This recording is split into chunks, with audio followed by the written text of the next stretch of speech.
Look, there's two ways to look at this chart. On the one hand, you can say we were rejected by the midway of the range, which was about 62,000 this weekend. On the other hand, you can say, look, just a week ago, we were in the beginning of this huge carnage. In fact, we're at 48,000 and now we're back up at 60,000. How you look at the chart is up to you. It's the same around the altcoins. If you look at the altcoins, in the last week, we've had an amazing recovery. It doesn't make up for everything that we've lost in the last month.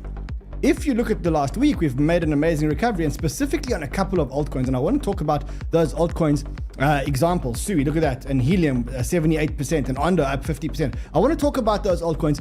Also, I want to talk about one altcoin ecosystem that I think a lot of people are actually missing. And the reason why they're missing it is because they're looking at things like an L1 ecosystem and an L2 ecosystem. But I'm going to show you an ecosystem which is maybe a little bit different and not that linear, that it's like L1, L2 and stuff like that. So happy Monday, guys. Let's go.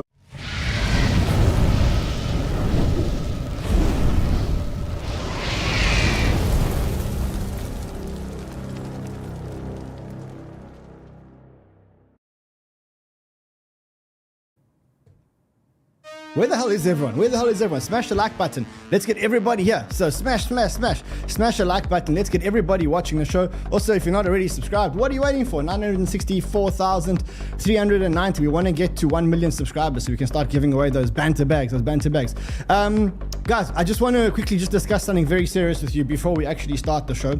Something very, very, very serious.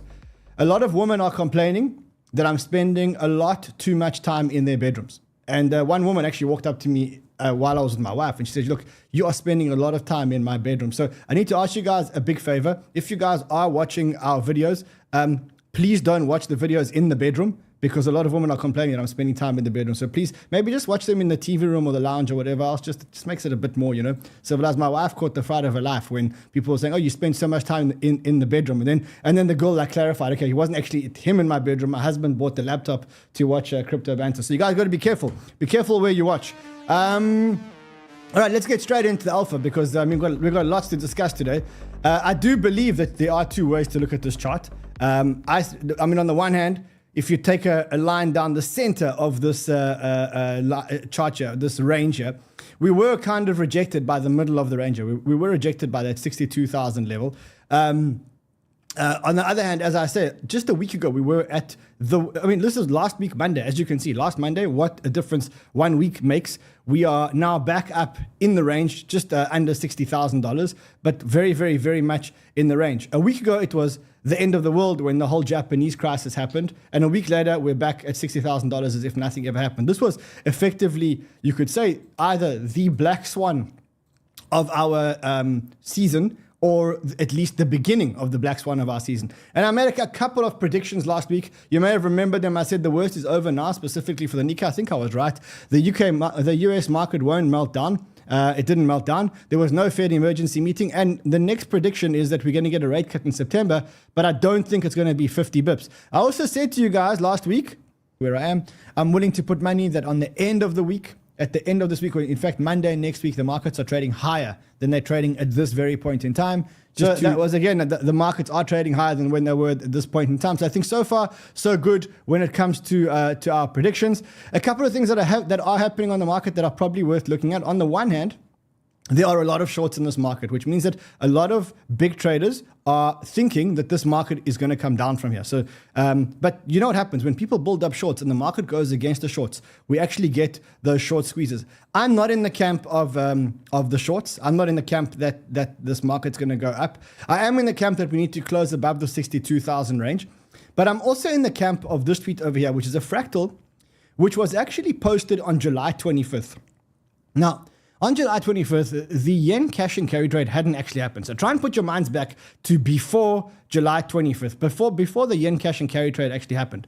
And just look at this fractal that was posted. The guy said, BTC and NASDAQ fractal, please don't hurt me. And what he said was that we would go down below this line over here and almost like play out very similar to what actually happened over here. Now, remember, in hindsight, you could say, oh, well, I mean, it's so obvious, but he was saying this when Bitcoin was around 69,000, and he said, this is the fractal that may actually land up happening, and this is exactly what happened. Now, I believe that for me, this is the base case. This was like the black swan of our cycle. I think we broke down below this level over here. And I think now this is the one which takes us over the all-time high. So I think that this is the run that takes us into the all-time high. This is, for me, my starting point for this fractal. I think we got the liquidations. We shook out everybody a week ago.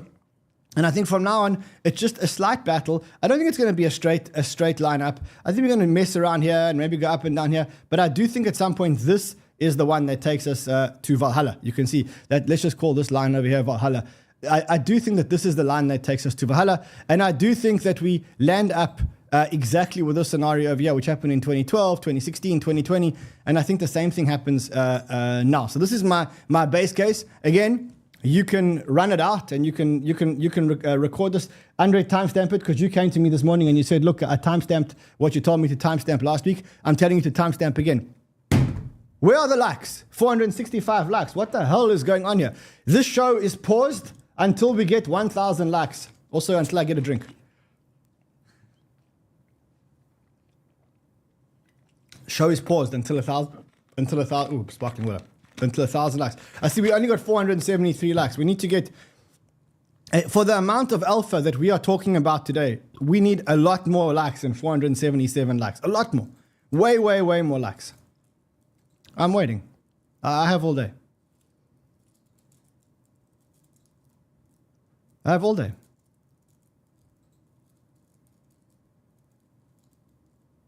All day. You think they're going to get to 1,000 likes or not? We're getting closer. 600. I think they will. Okay, 650. 650. We're getting there. I mean, it'll take time, but we are getting there. What did you do this weekend? Yeah, I went to the gym. You went to the gym. You did washing. Yeah, I did washing. You did laundry, and you spent how long? You spent how much on the laundry? You spent like $1,000 to do laundry. $800 to do laundry. Crazy. Okay, so I see we are getting that like button smash. So that is my scenario. My scenario also looks something like this. This is the weekly, and if you look at the weekly, I am actually thinking that there is a head and shoulders in the weekly, and that we can actually get a breakout. So my scenario, this is the bullish scenario. I mean, if you reflect back to the Bank of Japan last week, effectively all they did was raise rates by 0.25 basis points, and what actually calmed the markets was something so ridiculous. Remember, I called it the pinky promise. I said, like, the Bank of Japan made a pinky promise that they weren't going to raise rates anymore, right? And that's why the markets got calmed down. They're already coming out. And remember, I said to you, I don't believe that I think it's nothing else but a pinky promise, because I don't think it's like a real thing. I think that as soon as they're faced with inflation again, they're going to forget about the promise that they made to the markets, and they're going to protect Japan against inflation. That's all they're going to really care about. And so already today, after they said, look, Bank of Japan won't be able to hike again this year. Bank of Japan may conduct another rate hike by March. And this is coming from one of their ex-board members. So basically what they're saying is, it's calm for now, but we always have that risk that they could raise rates again and that yen cash and carry trade unwinds. But for now, it seems to be calm. I don't think we're going to get a repeat of the bank's cash and carry trade. Also, I was doing some research and I came across this tweet. It says that the Bank of Japan owns 80% of the country's ETFs, 7% of the entire stock market, according to Morningstar and the Tokyo Stock Exchange. Moreover, the Bank of Japan owns 55% of all the government bonds. These guys are literally basically printing money and using the printed money to buy up the Japanese stock market. Imagine you could print money and then you could use the money to buy up the stock market. It's like the biggest Ponzi scheme in history. And when this trade eventually does unwind, holy shit, that's going to be a bad one. That's going to be a terrible one. But for now, everything's fine. Also, for now, money market funds hit an all-time high. What that means is that there's a record amount of cash sitting on the sidelines. So you remember last week that Warren Buffett actually showed us his cash pile. And he had a massive cash pile. We're now seeing that there's a lot of money on the sidelines waiting to buy the dip. Eventually, all this money basically has to go back into the markets. And that will actually drive risk assets up. And it could even start as soon as this week, because we do have quite a big macro week. If you look at the macro week, this week we have a lot of data. We have PPI data. PPI data, not really that important. I mean, important, but not that important. Then Wednesday is CPI data. It's a big day because the market is looking at CPI to cement the rate hike, the rate cuts that we are expecting in September. As it stands right now, let's quickly just go to the rate cut calculator, probabilities. You see, now there's only a 50% chance of one rate cut and a 50% chance of two rate cuts. I've been saying for a long time that I think there's only going to be one rate cut and that the market was being overzealous. Now you're starting to see that the market's starting to agree with me. There will be a rate cut. It will happen in September, but it'll be one rate cut happening in September. And that is because the Fed doesn't want to be behind the curve. The only thing that could destroy this rate cut is the inflation numbers. So the market is expecting 3%. The last inflation numbers they got were 3%. The market is now expecting 3%. The Cleveland Fed, which is like the be-all and end-all of, I don't want your cookies, thank you. The be-all and end-all, or not the be-all and end-all, but really one of the big places that can forecast are saying that the inflation numbers are going to be 3.01. So we are expecting 3.01% inflation. Wednesday, big day. If we get 3% or under, rate cut pretty much guaranteed. If we get 3.2, 3.3%, rate cut not guaranteed. So we need to, that's quite a big thing that we need to look out for this week. And obviously we'll be here, we'll be broadcasting live when this thing happens, and we'll help you guys decode it. We'll help you guys decode it. Cool, so that is when it comes to Bitcoin, when it comes to the macro. Let's quickly now turn our attention to the reason why we're all here. And that is, of course, the altcoins. So if we look at the altcoins, on the weekly, amazing. I mean, just look at these recoveries. Helium up 78%, Sui up 121.75%, Ondo up, Tar up, Brett up. Amazing, amazing things. But if you look at it on the monthly, still, a lot of these tokens are a long way down. I mean, these tokens are a long way down the monthly. Today, we've got a reasonable day. We've got a reasonable day. You can see the big movers. Sui, we'll talk about Sui in a second.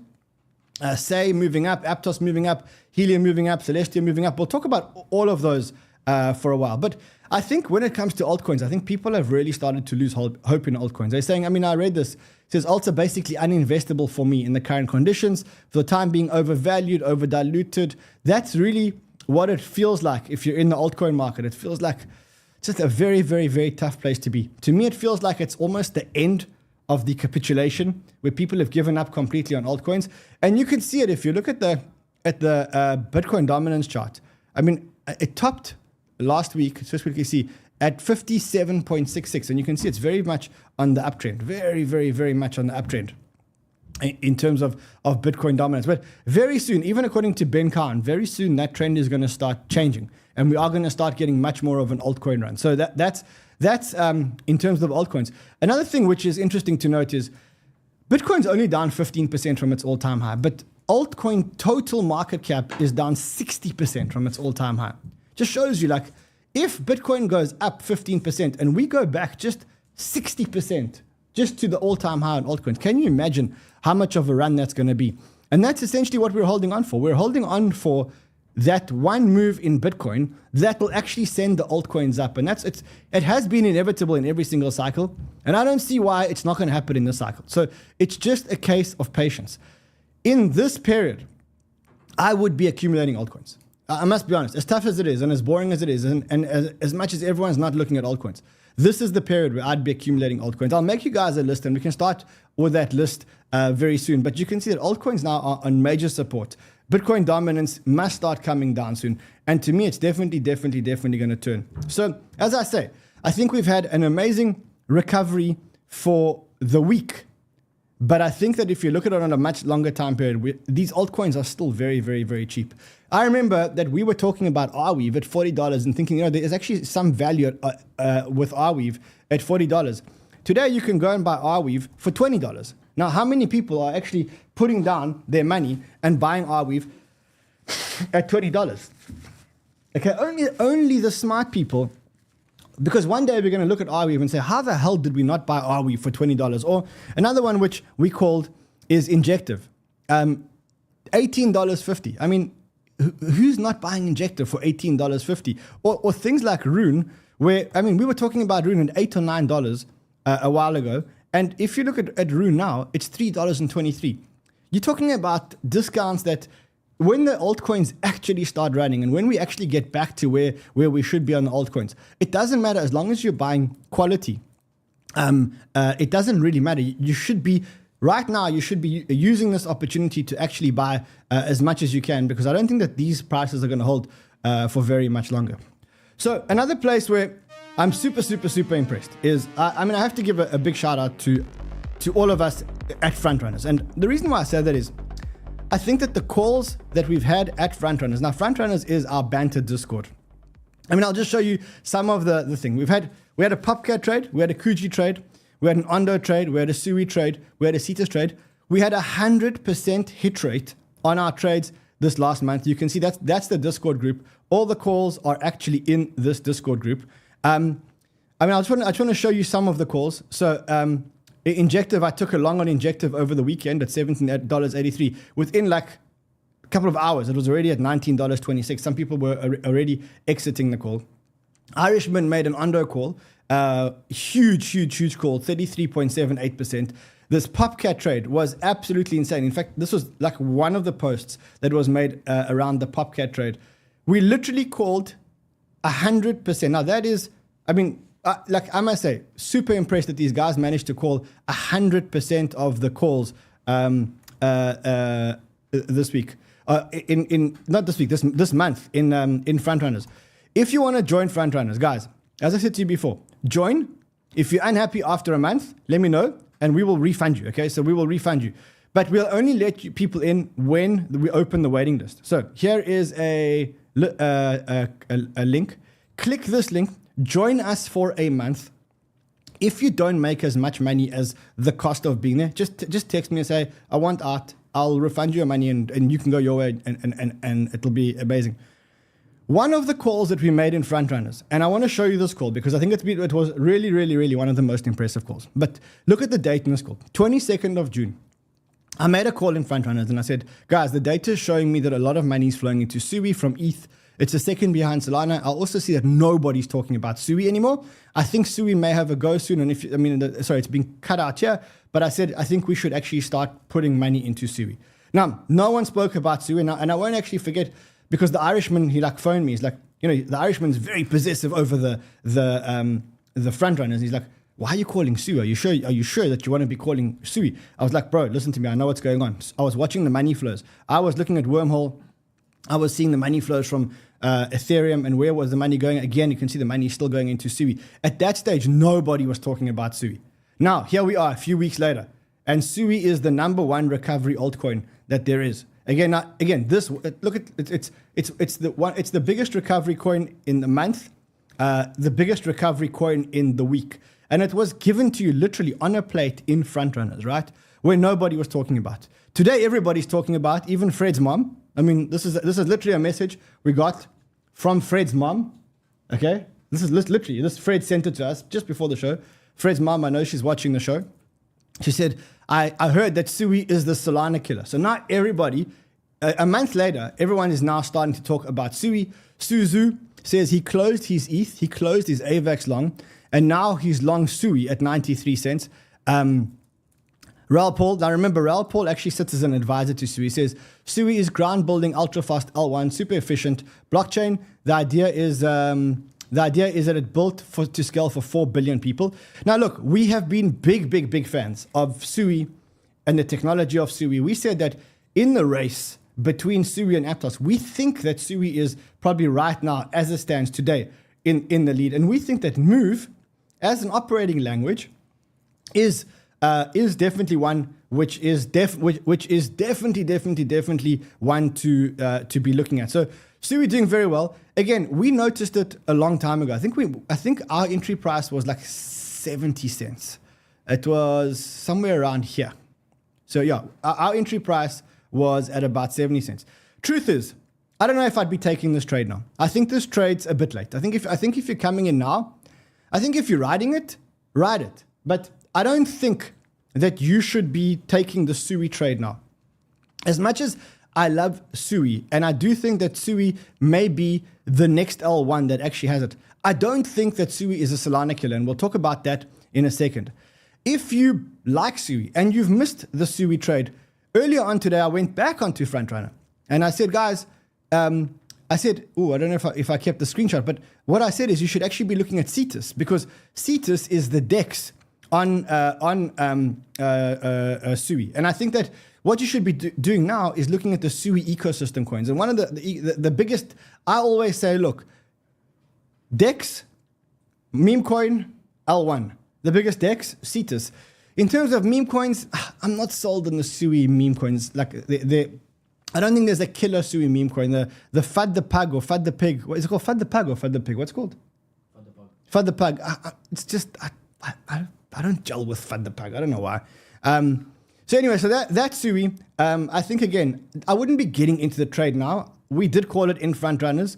I think it was one of the best calls that we had in front runners. You can see here's the evidence, so to speak. Again, I'm saying, guys, join front runners, sign up here.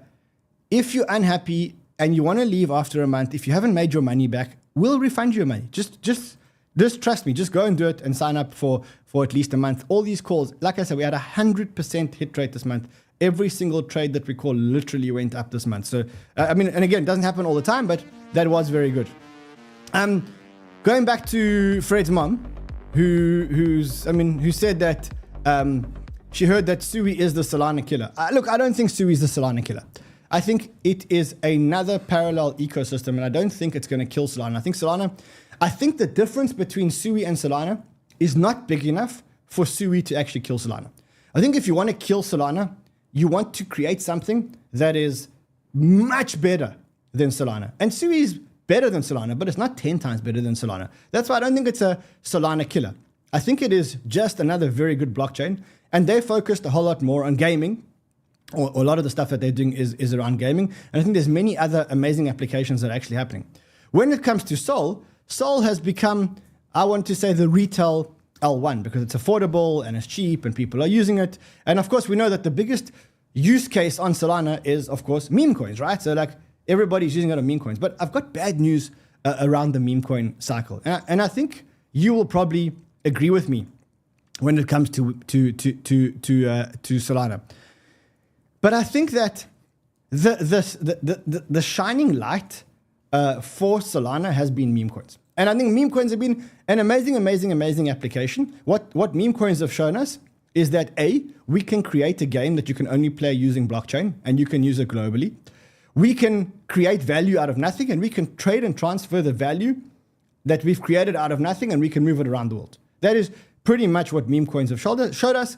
And in a protocol, what they did was that they allowed us to see that if you have a low fee, high throughput L1 that everyone can use, then it's actually fun to be on blockchain. Now, you'll agree with me, meme coins are a lot of fun. But the reality is that now we've come to a point in meme coins where it's not that much fun anymore. I don't know how you guys feel, but I'm not as excited playing meme coins as I was playing meme coins back then. Josh, are you still as excited playing meme coins? It's not the same. It's not the same. Are you still excited? It's not the same anymore. You know why it's not the same anymore? Because it's a function of a saturated market. I mean, look at the stats on meme coins.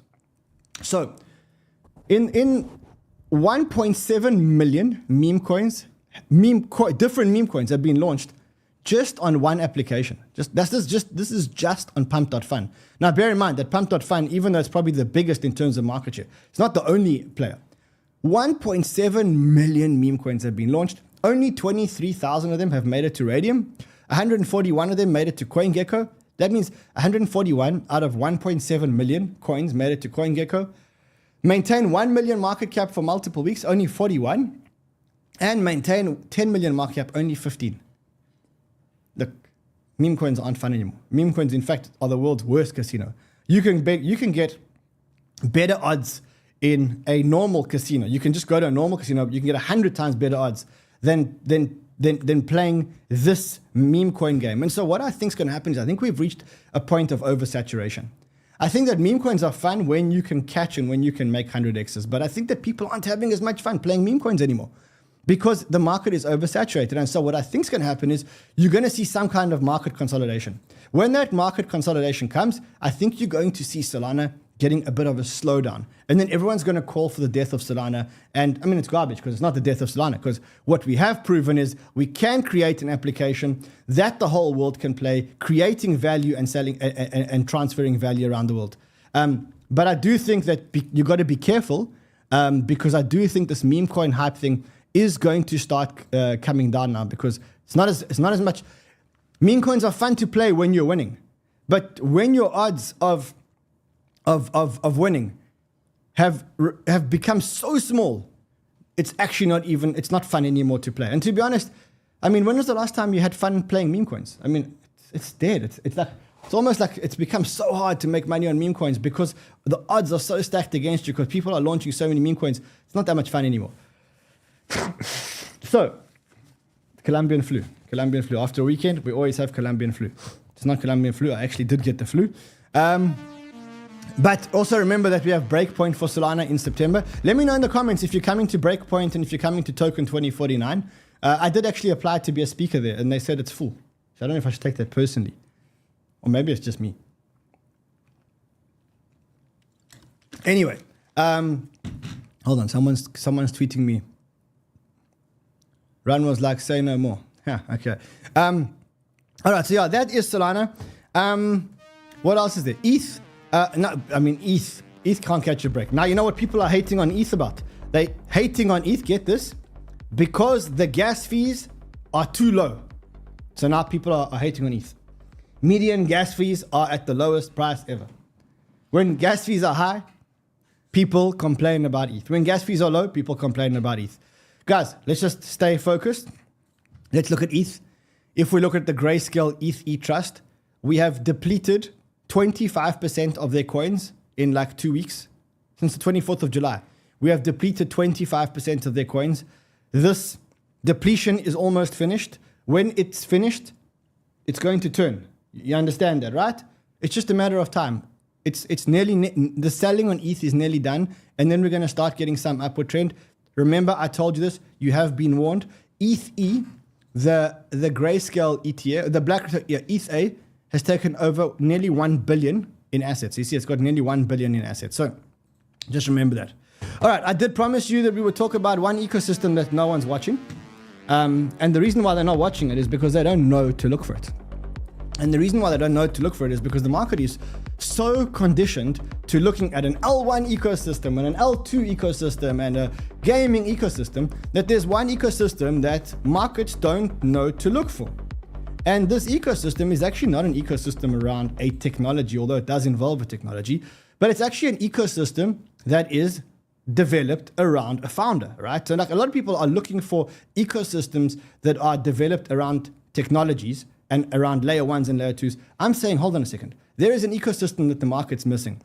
And the reason why the market's missing it is because it's not about a technology, although it does involve technology. It's about a founder. Okay. Who's the founder? The founder is the founder of ThoughtChain. His name is JP. You saw him on the show when he came in and spoke about the new 𝗦𝗘𝗧 wallet that he's talking about. Now, look, I met him. He flew to South Africa to see me. I've never met someone who has got so much.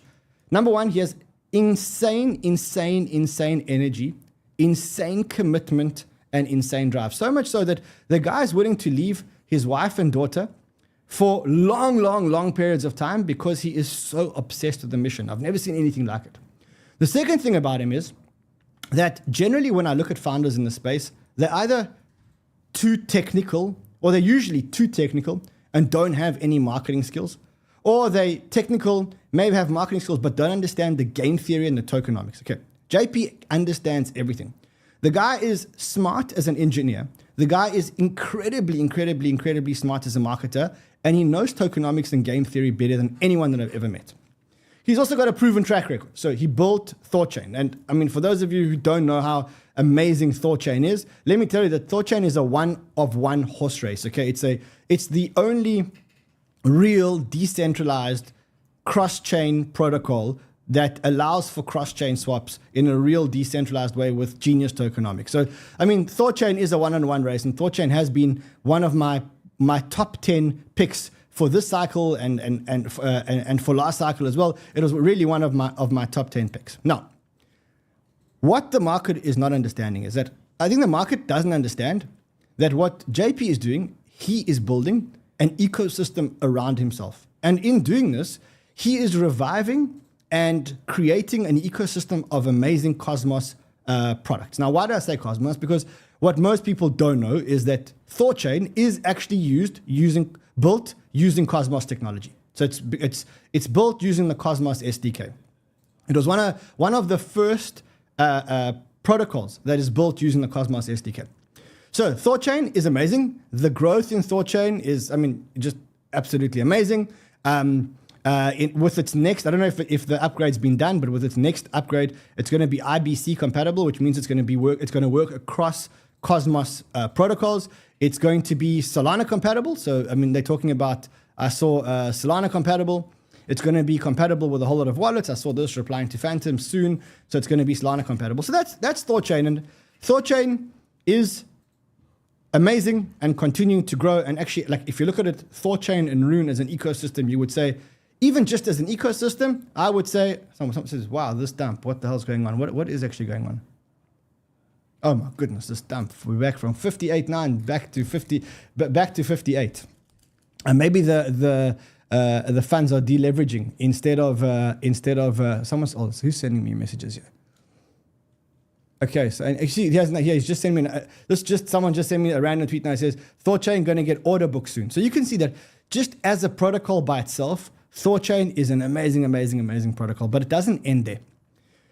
ThorChain is part of the Cosmos ecosystem, and with the next upgrade, it will be IBC compatible. Now, IBC is the inter-blockchain bridge, which is effectively the bridge that bridges all the Cosmos chains together. What JP is actually starting to do is he's starting to build an ecosystem of Cosmos protocols around ThorChain. Now, some of them came by surprise, like I don't know if you remember, but there was the whole problem on 𝗕𝗘𝗅 where the founders leveraged the token treasury. And it seems like JP is the one who's bailed them out. And in bailing them out, what he's actually done is he's created a full DeFi ecosystem for ThorChain using 𝗕𝗘𝗅's technology. So he's now integrated 𝗕𝗘𝗅 and ThorChain. But he hasn't ended it there.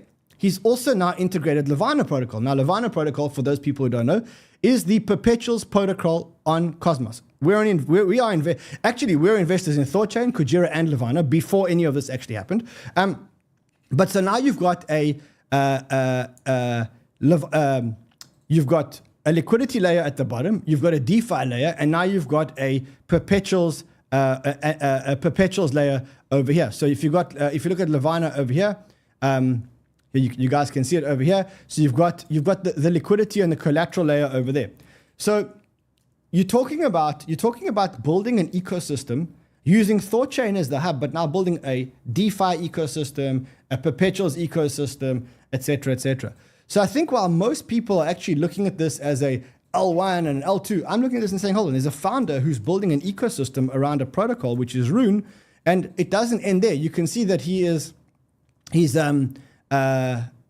let me just see if I've got a few. He's working on a whole lot of projects. I think somebody actually detailed here. He said ThorChain, 𝗬𝗑𝗓, which is the meme coin, 𝗕𝗘𝗣𝗕𝗥, which is the wallet, which is the MPC wallet, DecaSwap, which is his very ambitious project, which is to create almost like a merger behind here. This is the vision, taking a DecaSwap brand, mixing all these things to actually aggregate liquidity back down into ThorChain. So he's working on a whole lot of these. I think you need to keep your eye on him as a founder, because I think he's doing amazing things. And I think everybody's watching ecosystems around technologies or around L1s, but sometimes you get extremely driven, extremely visionary founders.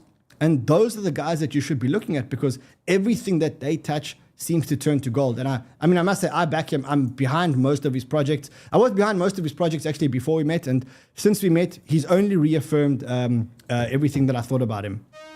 So anyway, keep your eyes on that. A couple of other things. So we did speak about dBridge. How many of you actually swapped money from one protocol to another protocol on dBridge? How many of you actually did this? So if you did do it, Season 1 checker is live, but Season 1 is only the first checker. There's obviously going to be a Season 2. What you guys need to do is go and use dBridge, because dBridge is the simplest way to move money from any chain to any chain. So I showed you guys, if you want to move money from, like I've got money on, I've got ETH, and my ETH are currently on base. And I want to move the ETH on base. So if I want to move ETH on base to USDC on Sol, I can just click here. I can put the address into here. Okay, I can put the address into here and then press one button, and within 3 to 4 seconds, that swap will be done, much cheaper than going to a centralized exchange. If you want to do it, first of all, go and check your balance. But if you want to qualify for the next airdrop, just go and click this button over here. Use the bridge. It's the best bridge you're ever going to use. Super cheap as well. And then you're going to get the next level of this airdrop. And you can see exactly how much you're going to get because you can just go and see the points. So season 2's done. Season 1's over here. Season 2 is the one that you'll qualify for. I suggest you really go and do this and go and do it pretty quickly. Lastly. So Sheldon and I are actually doing another sniper school together. So if you want to join sniper school and learn how to trade with us, you'll get amazing learnings. One of your biggest weaknesses because you're fearing out on something that can make you a lot of money over some time. So we just got to separate that in that sense. Or some it's okay to take off. My mom is also great with it. She takes profits quickly, early, all the time. And that works amazing for one part of your portfolio. But for the other side, you've got to learn to swing that a bit more and do that. So we'll definitely chat through that, Michelle. So if you want to join Sniper School, now Sniper School will not only teach you how to trade, because Sheldon Sniper School was the school that taught me how to trade. It'll also teach you how to run little businesses in your trading. It'll give you meaning as to why you're trading, etc., etc. So we're running the last, final, free Sniper School cohort. After this, there will not be free Sniper Schools anymore. You want to join? There's that link that I just clicked over there. You got 1 day. You literally have 1 day to sign up. After this, it's going to cost $999 to join this course. This is the last free cohort. Make sure that you join. You have a day to do it. I will see you guys again tomorrow. Until then, stay safe and trade well, my friends. Josh, that's when you press the button, sir. Josh, when I say trade well, my friends, then what you do is you press the button and then it basically cuts the show. You know what I'm saying? Should I show you how to do it? I can help you do it. I can show you how to do it. I don't know how to.